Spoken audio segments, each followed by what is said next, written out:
Hi, this is Paul. I haven't made a monologue video for a little while. Been busy with all sorts of things.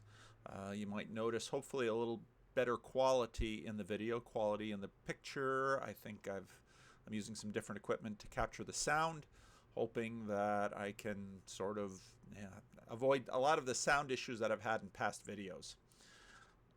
I want to talk today about something that's been in the scandal sheets in People magazine. Jerry Falwell Jr. Why does everyone hate Jerry? Now, he was sort of a hero to one group. He wasn't necessarily terribly loved by other groups.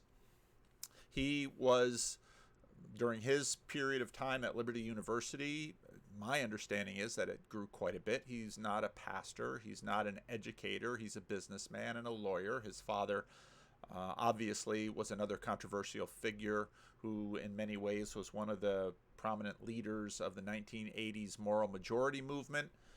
Jerry Falwell Jr. was controversial for a whole number of reasons. His involvement in politics, his endorsement, fairly early endorsement of Donald Trump, his picture of posing, Jerry Falwell Jr. and his wife posing with Donald Trump, his stand on gun control, bragging about wearing a holstered gun when he led convocations at Liberty University.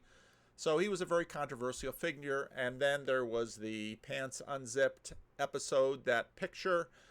And then there was before there was the scandal about what's the deal with this pool boy and some money. And then it all sort of broke open, and it was disclosed by the young man that this young man and Jerry Falwell Jr.'s wife had a relationship over a number of years, and all Jerry Falwell Jr. knew about it, watched, all this kind of really sordid stuff.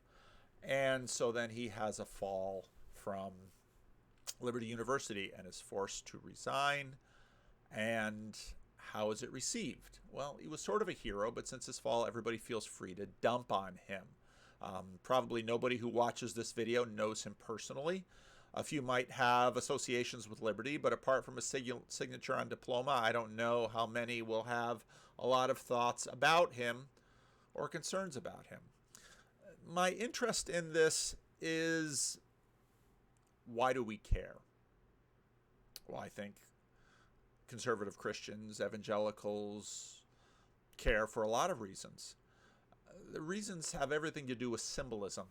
I was watching ContraPoints make a video on justice. I found it to be a fascinating video on a lot of different levels. The reason the Jerry Falwell Jr. case catches prominent national attention is because it plays on this symbolic, archetypal, liturgical, narrative drama layer. And as I've made videos and been thinking about this video's been sort of in gestation for 2 weeks. I just simply haven't had time to make it. But there's all sorts of things going on here in this story. Why do people care whether Jerry Falwell Jr. likes to watch his wife have sexual relations with a pool boy? Well, they care because Christianity has promoted a certain vision of sexuality, and by his failure to live up to that vision, in a sense, as that vision is being contested prominently in the world, what it says to the world is, see, he can't live up to it. That vision doesn't satisfy. That vision of sexuality is deficient. It's archaic. It should be set aside. And this is a point that's been made in the culture for at least since the 60s. So we're going on 50 plus years. People have been making this point. And so when he falls, those who are sort of on team traditional sexuality experience a shaming event, and others experience an I told you so. And it has everything to do with symbolism. So this ContraPoints video sort of kicks off with a Marvel comic book figure, the publisher, and apparently some police department someplace used that image and put it on their police cars, and ContraPoints finds this disturbing and problematic for some reasons, agree or disagree. I don't know that it's an appropriate symbol for police cars. Yet, why do we care? because it's the symbolism. It's the same thing with flag burning. It's these public symbols really do matter. So which symbolic cultural liturgy violations did Falwell compromise? Well, here is a culture warrior exposed to be a hypocrite. Okay. A Christian mogul who has to step down for moral failure. Not a new story. Falwell perhaps is a victim of patriarchal heteronormativity. That's a mouthful. Makes Liberty University an ironic name. The irony with the way this conversation unfolds is that what's happening with those who have been people who have complained that traditional Christian sexual morality is unworkable, unachievable, unhealthy. When you use that word unhealthy, you sort of implicitly assume that whatever standard you promote is the picture of health. And so always using healthy kind of begs the question with a medical moral frame. The difficulty with people who basically say that traditional sexuality should be laid aside is that when pressed, they find it awfully hard to lay down some clear lines that their side might agree with. Well, if you really love somebody. See, the Christian sexual standard is fairly well known. Christian sexual activity should be confined to marriage. That's the standard, and it's been that standard for a while. It's been an aspirational standard. Christians regularly don't live up to it, but to a certain degree, that's what standards are for. They're something that we aspire to. There's something that we reach towards. There's something that we try to live up to because we have agreements that this is the ideal for what we want our community to live. And Jerry Falwell Jr., as the president of a Christian college, and this is a strange case, of course, his wife was the one having intercourse with this young man over a period of 6 or 7 years, apparently, and Falwell liked to watch. And so, how we think about this thing has everything to do with how we think about sexuality and how we think about norms. One of the interesting things you can do with this situation is to ask, what background, what implicit background or assumptions do you bring to the story? Let's say you bring a traditional Christian sexual ethic. How then is this story interpreted? Well, Jerry Falwell Jr., because his wife is not the president of the university, this young man is not the president of the university. He is the president of the university. He's the one who lost his job. But if you believe or wish to promote a traditional Christian sexual ethic, then, well, Jerry Falwell Jr. is straight, ought to be possessive about his wife, and so he's either weak or a perv. And you will find many conservative Christians denouncing him, complaining about him, writing think pieces about him along that line. He's weak, or he's a perv. That's the point from that perspective. What's interesting from the other side, those who have really enjoyed his fall, probably partly because of his association with Donald Trump, and so then this just becomes political fodder, or because they want to basically discount or denounce a traditional Christian sexual ethic.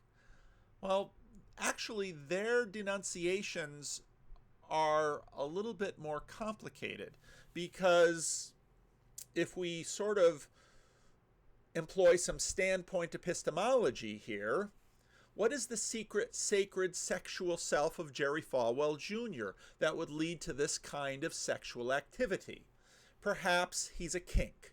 Perhaps his secret, sacred self determines his needs, and so the strict Christian upbringing that he was subjected to by his high status, prominent father repressed his secret, sacred sexual self. And so he had to step out and do this in the closet. And so he and his wife and this young man apparently, and this is often the reason these kinds of relationships fall apart. It's because the young man would actually like a future. The young man would actually, somewhere deep inside him, even if he isn't a Christian or doesn't formally subscribe to a traditional Christian sexual ethic, somewhere in his mind probably there's a feeling like he'd like to marry and have a committed relationship. And whether you're a man or a woman, being the third wheel in a married relationship, is she going to leave Jerry Falwell Jr. to marry him? Probably not. Nobody in that situation wants that.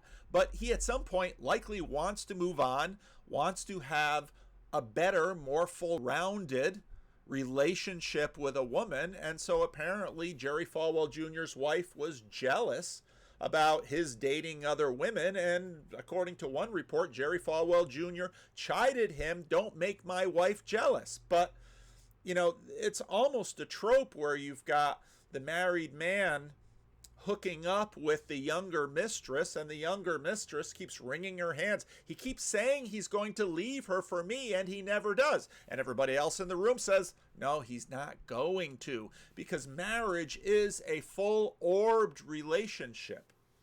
There's this great line in, I think it was the second season of Mindhunters, which is a really terrific Netflix show on sort of the emergence of the FBI hunting serial killers.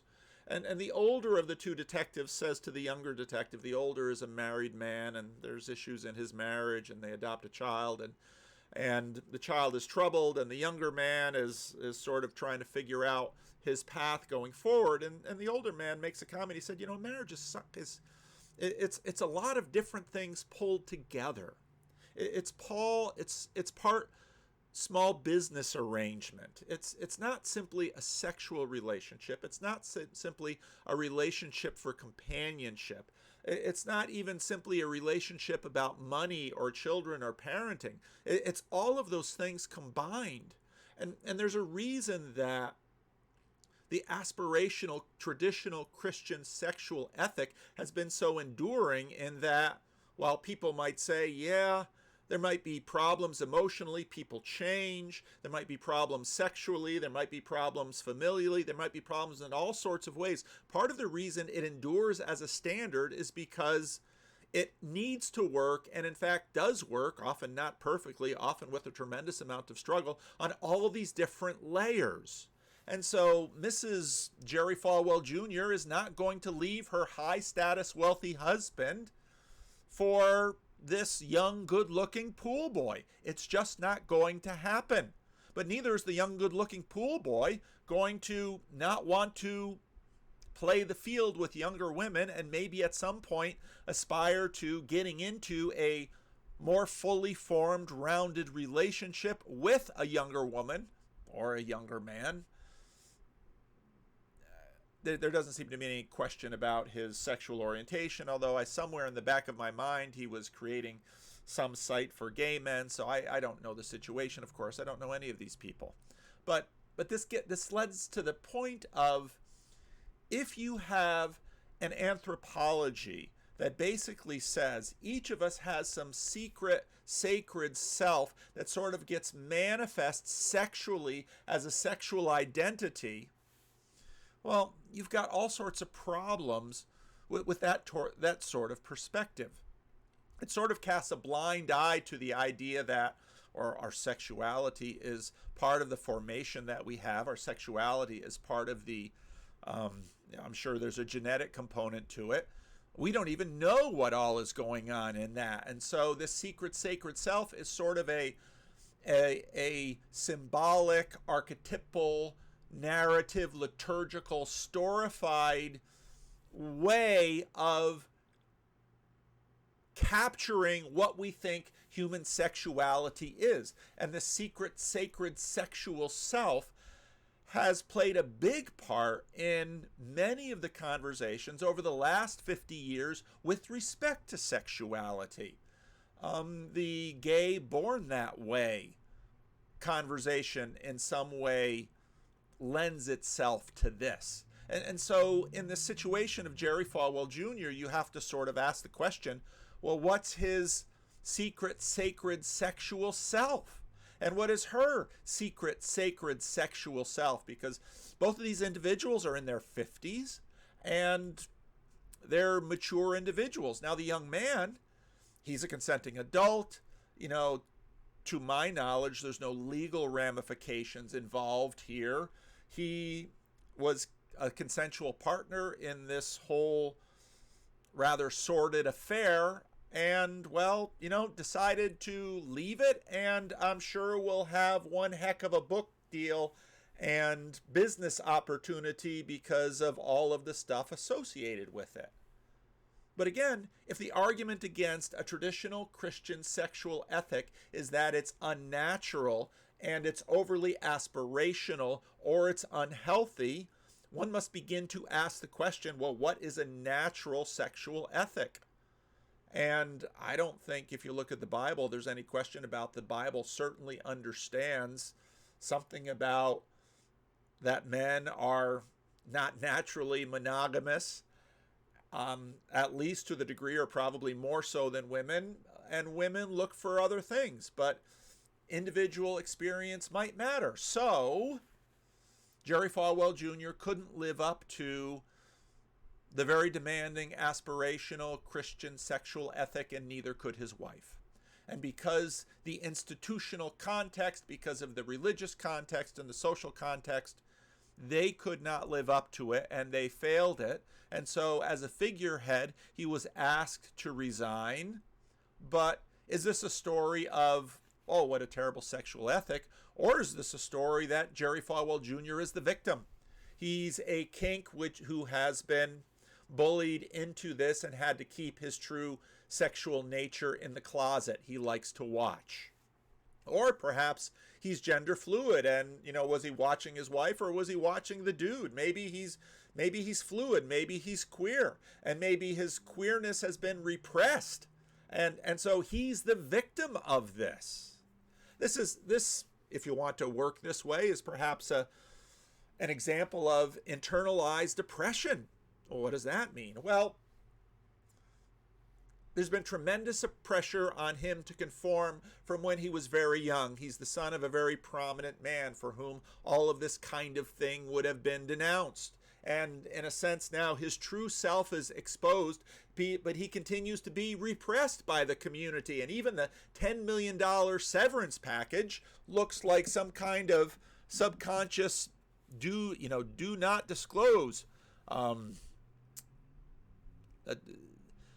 in a sense, someone would say, well, the $10 million severance package is more oppressive since. And some of you would say, please oppress me with $10 million.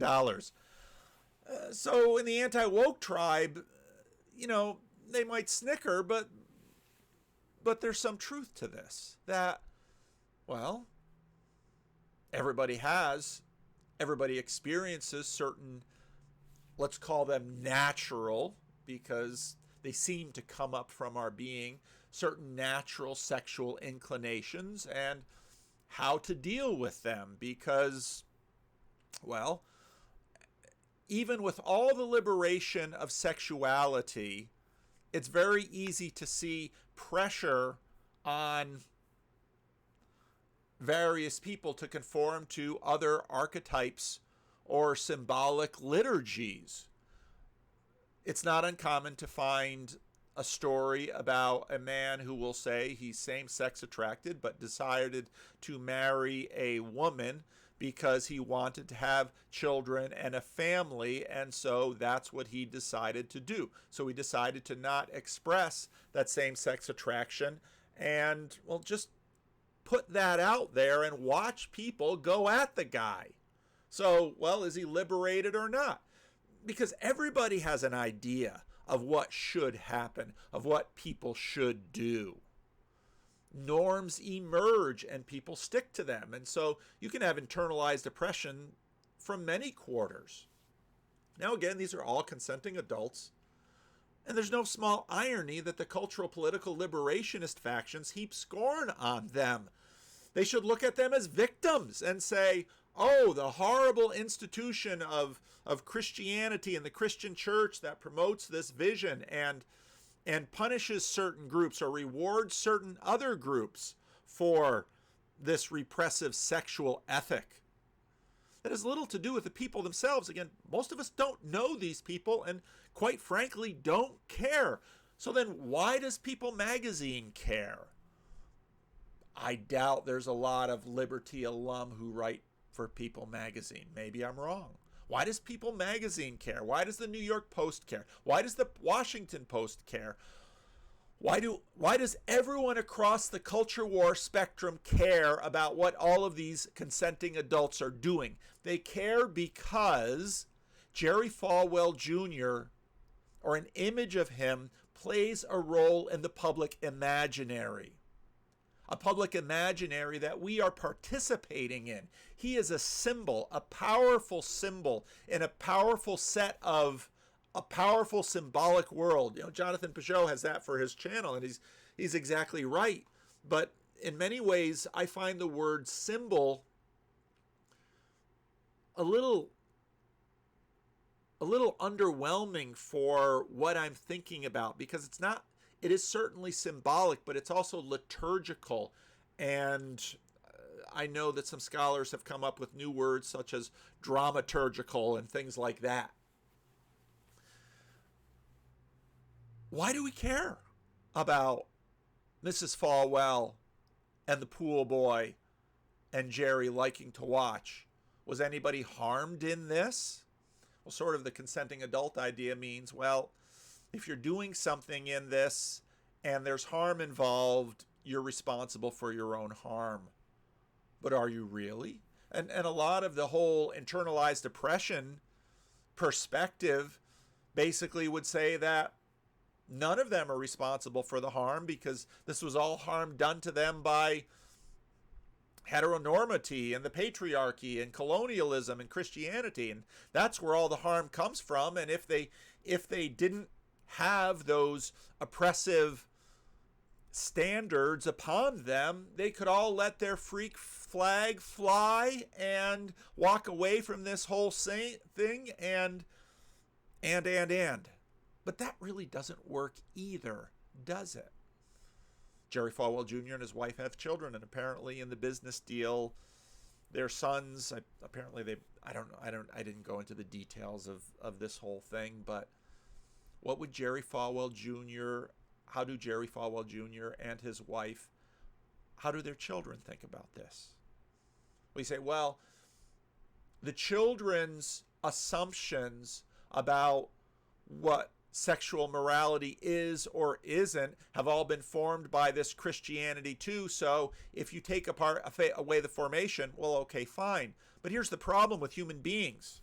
Again, think about Brett Weinstein's point that you have this genetic track and then you have the cultural track. There's always going to be a cultural track. There's always going to be norms. There's always going to be a moral framework. None of us come to this without a first draft.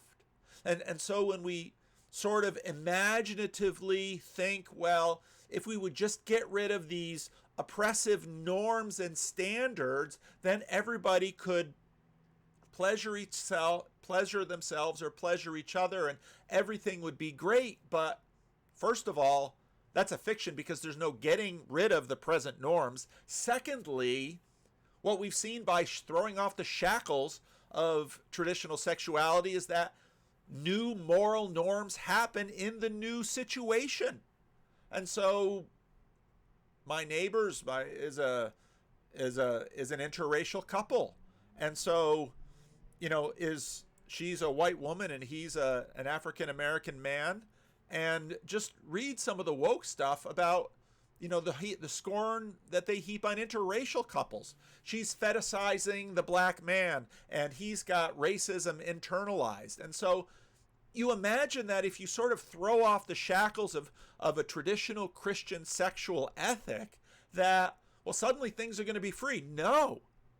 A new moralism is going to wade in, and pretty soon you're going to be deconstructing and throwing off those shackles as well. And so at some point you're going to have to ask yourself, where and with what tools are you going to construct your new moral ethic? Because people will have moral preferences, moral feelings, moral intuitions, and as these things get played out in community and they sort of get pulled up into the heavenlies and worked out communally, that's where these narrative, these liturgies, these symbolic identities, all of this stuff forms.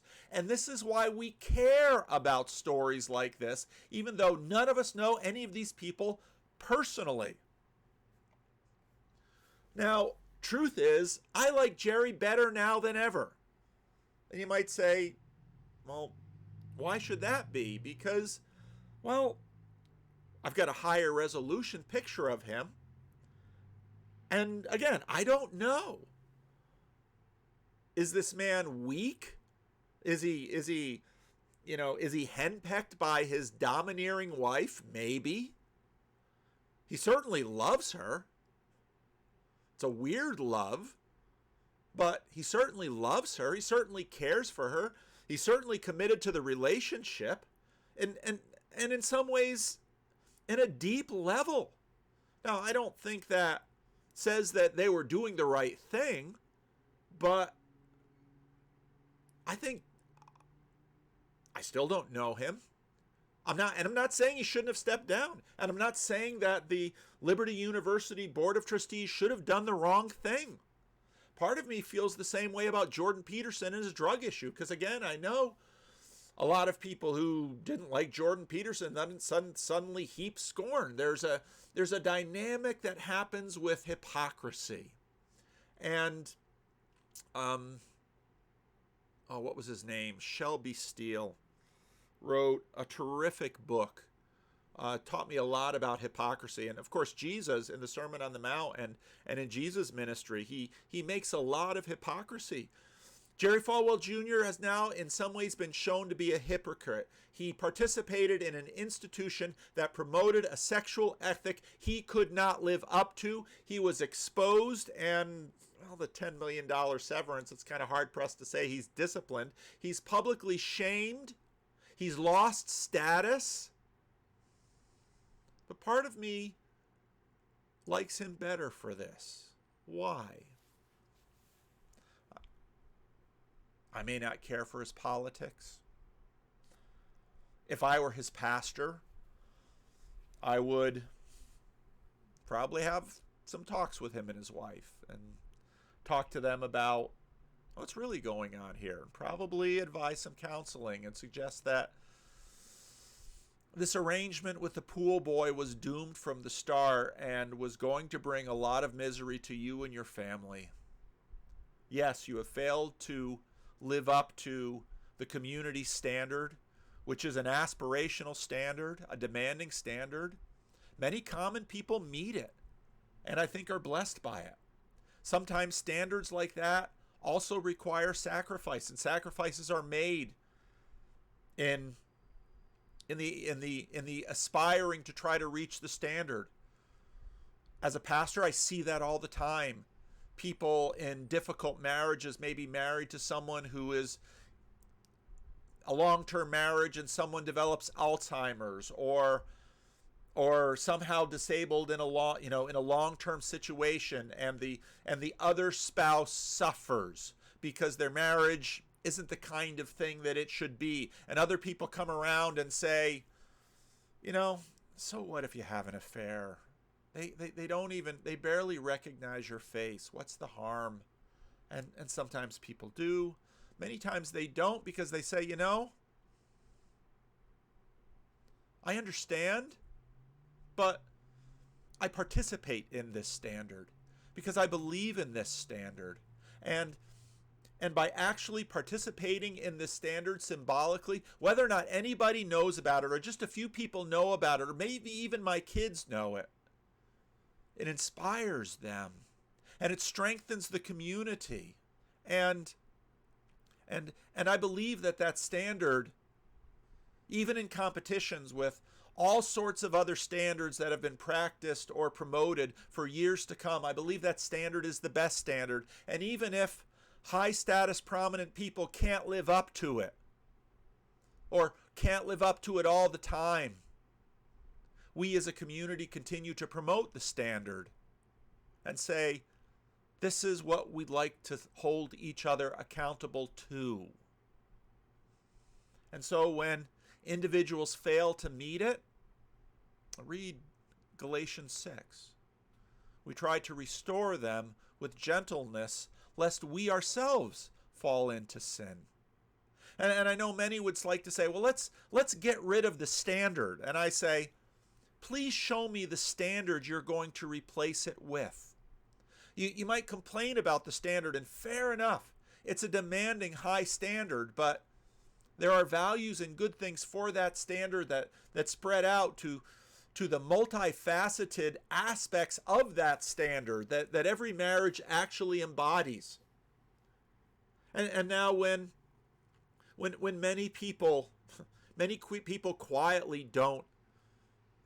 quietly fail the standard, and again, as a pastor, I understand this. It happens, well, just look at the study. Half of all marriages, there's a degree of infidelity. Now, in Christian marriages, the numbers are less, but it's still not uncommon. And many of the people are not high status people, and so you don't hear about it. And this is why communities hold their leaders to higher standards. And when something like this happens, he rightfully steps down. That's appropriate. But he's not hung or shot. In fact, pastorally, the church community comes around them and says, Mr. and Mrs., you failed. There's probably lots more behind this than any of us know for each one of the people. Do you still want to try and live according to that standard? Probably both of them would say yes. I don't know. Probably both of them would say yes. And so then you start in a process of saying, let's work towards it. Christian counselors come into play, pastors come into play, friends come into play. Because what happened to these people, I wouldn't wish on anyone.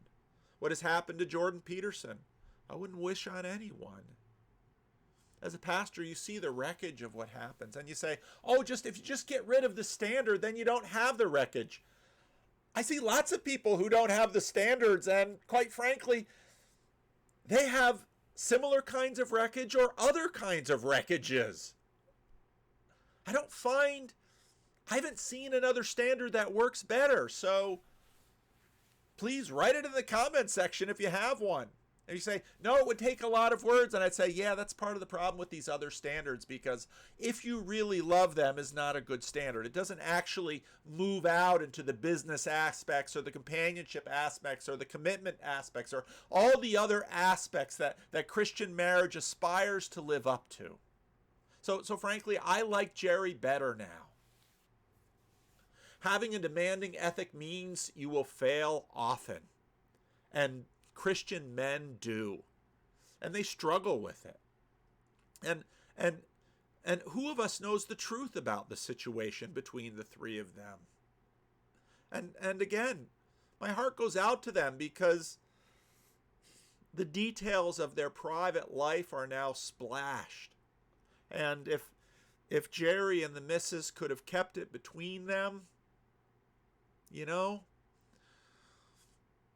they could have kept it between them. And now their children know, and now their friends know, and everybody's awkward and uncomfortable. But of course it was bound to happen. This young man, he doesn't want to be a boy toy. He wants to grow up to have a mature, committed relationship. Maybe he doesn't. I don't know. But that's what I would wish for him. And his future wife or partner, they're going to have to live with this. Oh, you married that guy. Do even the players in this sad little drama know the truth about themselves? And again, this is where let's give the let's call it critical sexual theory. Let's give them their due in this. That for many of us, the package, let's say the first draft of sexuality that we experience, is it constructed by our family of origin? Yes. Is there a genetic component? Yes. There's a lot that goes into it. Yes. Does their long marriage and their sexual experience between husband and wife factor into this? Probably. Do their pre-marriage or even childhood sexual experiences factor into this? Probably. I mean, this is the sort of thing that we've learned because of psychology for years now, and we know it. And so I'd rather not get into some sort of Gnostic, secret, sacred, sexual self and start playing those games, because I don't think, number one, those games don't really honor the kinds of things that we've learned in psychology over the last 100 years, nor do I think they actually work in terms of a community aspiring towards a demanding sexual ethic. You say, well, our sexual ethic shouldn't be so demanding. Really? Because when I look at the kinds of things people hope for one another, people have demanding desires for one another generally. What do you want in a lifelong partner with whom you're connected with respect to money, and with respect to children, and with respect to family, and with respect to friendship? When you start putting all of those things together, the matrices of those things, it will make things demanding. And if you know that Uncle Larry likes to play around, or Aunt Janine likes to swing both ways, or that, does that really make Thanksgiving situations better? I remember talking to some friends who had pretty significant sexual histories that they brought into their marriage, and they were talking, they didn't have any children yet, and they're talking about how they're going to raise their children with respect to this. And, would you tell your children that they shouldn't have premarital sex? Oh, they felt that the broad sexual experiences that both of them had brought into their marriage had made them better people. Okay, congratulations. And then I asked him, do you think that, does the broad sexual history that the other person had, how has that factored into you? Are there certain people in your spouse's past that you don't want them to make contact with? And when Facebook emerges, if they do make contact with them, how do you feel about that? How many people have had, found somebody on Facebook and their current relationship isn't going well, and so yada, yada, yada. It's complex, people. The reason we have such a demanding sexual ethic is that it's messy and it's complex, and it goes off into all these different directions. And now a young person probably doesn't know this because they're young, and in many ways affording a demanding sexual ethic that makes their life less complex later on is what cultures and these symbolic, liturgical, dramatic imaginaries are for. Because we want to bless the youth with wisdom. Does he love his wife so much that he would do this degrading thing? Now, maybe he found it degrading, maybe he didn't. We don't know. He probably doesn't know, because if you'd sit down and talk with him through it and if you've ever sat down, and of course therapists know this, but if you ever sat down and started working with people through these things, boy, it gets complex fast. And it's messy fast. Does he have repressed desires not in line with Christianity high standards? Doesn't everybody? That's what a demanding sexual ethic is. We are all broken.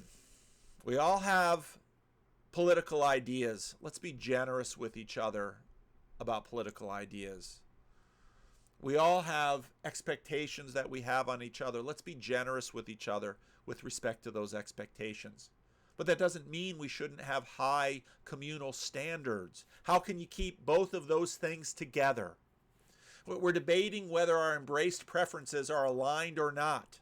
Well, if you don't have an embraced symbolic, sexual, ethical imaginary, how do you negotiate between these things? And the negotiations get more complex as we get older, as you add shared property, as you add children, as you add years of familial experiences and relationships. We're all broken.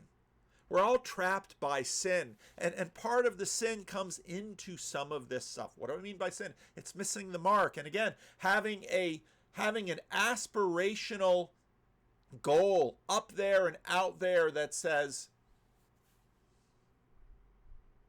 I don't want to have anything that I'm ashamed of. You probably won't hit that goal. I don't want to have anything that I can't bring to my God and say, forgive me. I don't want to do the kinds of things that are going to create baggage in my marriage or in my children's lives or in my family networks. I don't want to do those things. And yeah, we're all filled with lots of other desires and appetites and drives, many of which we can't fully figure out. But having a demanding ethic affords you the opportunity to try to live up to it better than having no ethic at all. So we're all trapped by sin and we all fall short. And the first draft that all of us inherit is broken. We're all deceived at one level or another. And sometimes it's willful. That's what human beings are, and that's what we do. I think this might be Jerry Falwell Jr.'s one of his most important Christian moments in his life. Okay, you've been publicly shamed, hated by both sides, exposed. Blessed are you. Blessed are you. What do you mean, blessed? Well, guess what? The cover's been ripped off, the whole sordid affair, 6 or 8 years of it.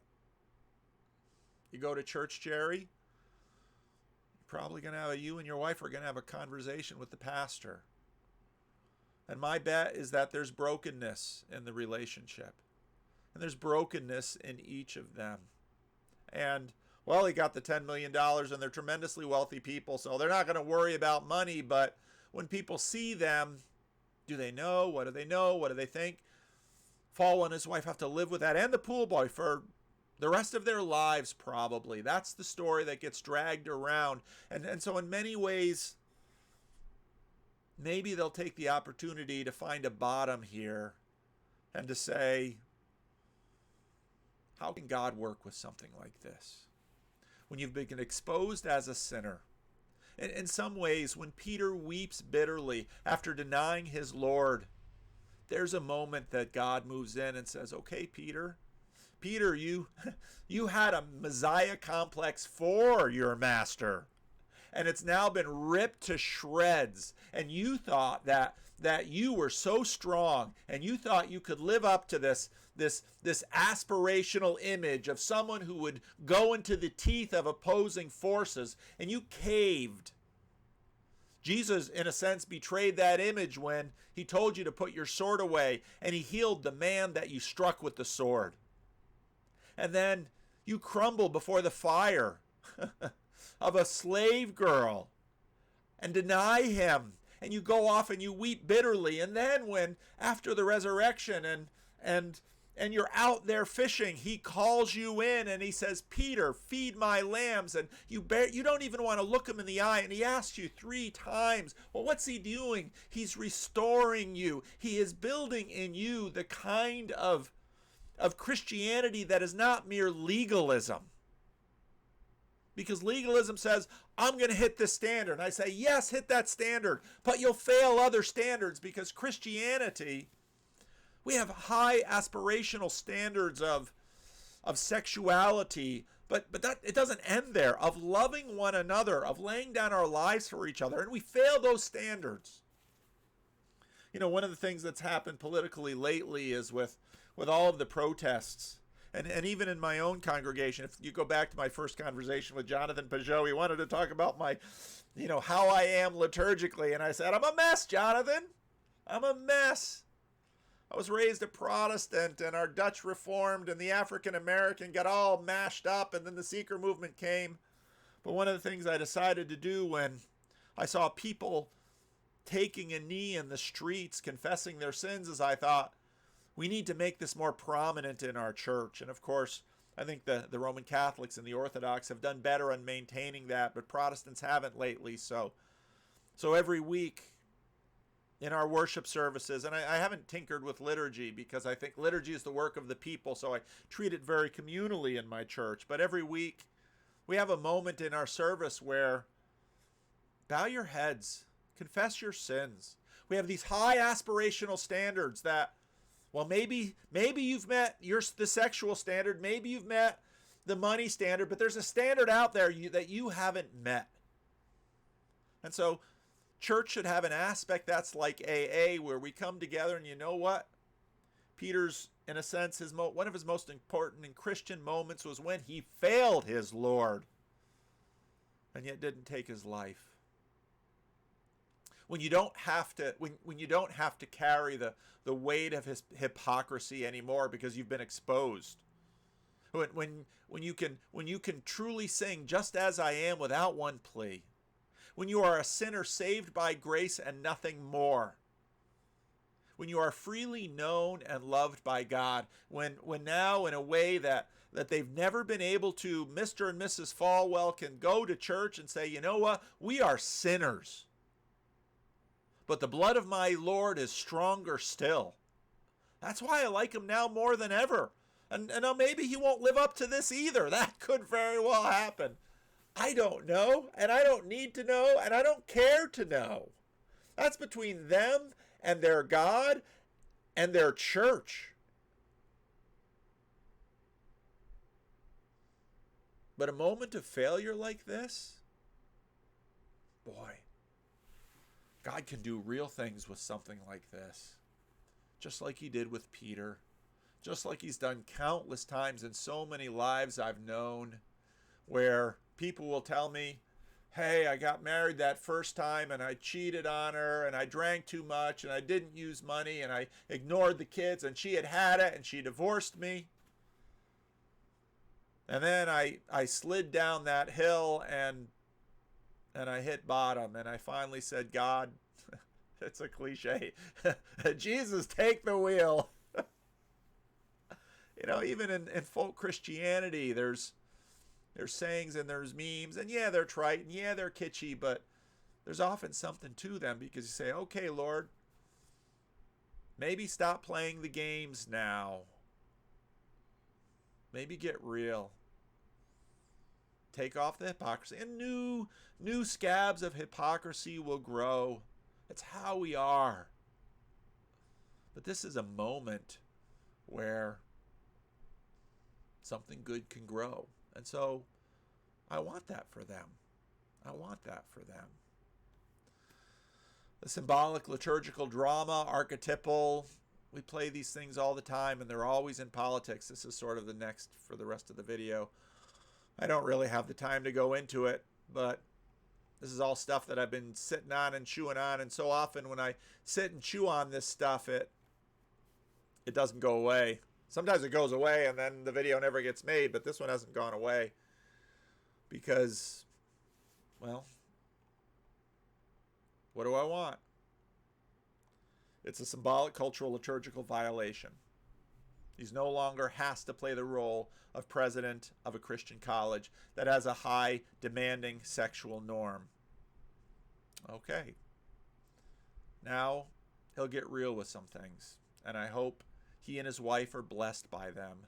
And I hope their marriage is better for it. And I hope there can be some restoration in all of this. I don't hope for them that 2 or 3 years from now we hear that they're divorced, because that would make the news.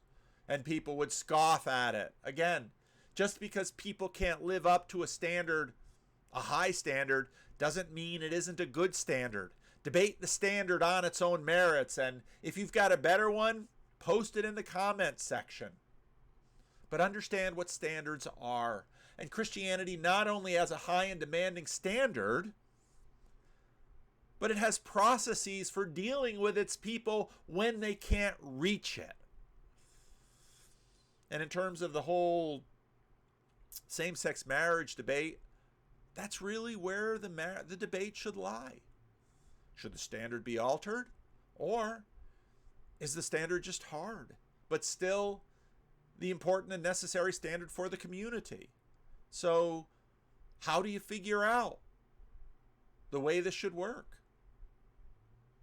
So my prayers for the Falwells. I wish them well. I hope being out of the public eye will be a blessing. I hope good Christian people come around them. I hope they want to continue to, because you don't know with people. Maybe they deconstruct. Maybe they take all their money and run. Maybe they start a reality show. Who knows? But maybe, and I have no reason to believe that they're not genuine Christian people. Maybe they go to a quiet corner and start working on their marriage and work on their Christian life and work on their relationships, and maybe 10, 15, 20 years from now, when there are no TV cameras, when there are no bloggers around, no newspapers, in some quiet corner, someplace, Mr. and Mrs. Falwell, covered in wrinkles, will look at each other with tears in their eyes and say, you know what? Yeah, we messed up. But God worked through this. And we now have goodness in our marriage that we never could have known before. And if we didn't fall so dramatically, so publicly, we never would have known that goodness. That's what I want for them. Will it happen? Can they have it? Can they have it? Yes. Will they have it? I don't know. But that's my prayer for them.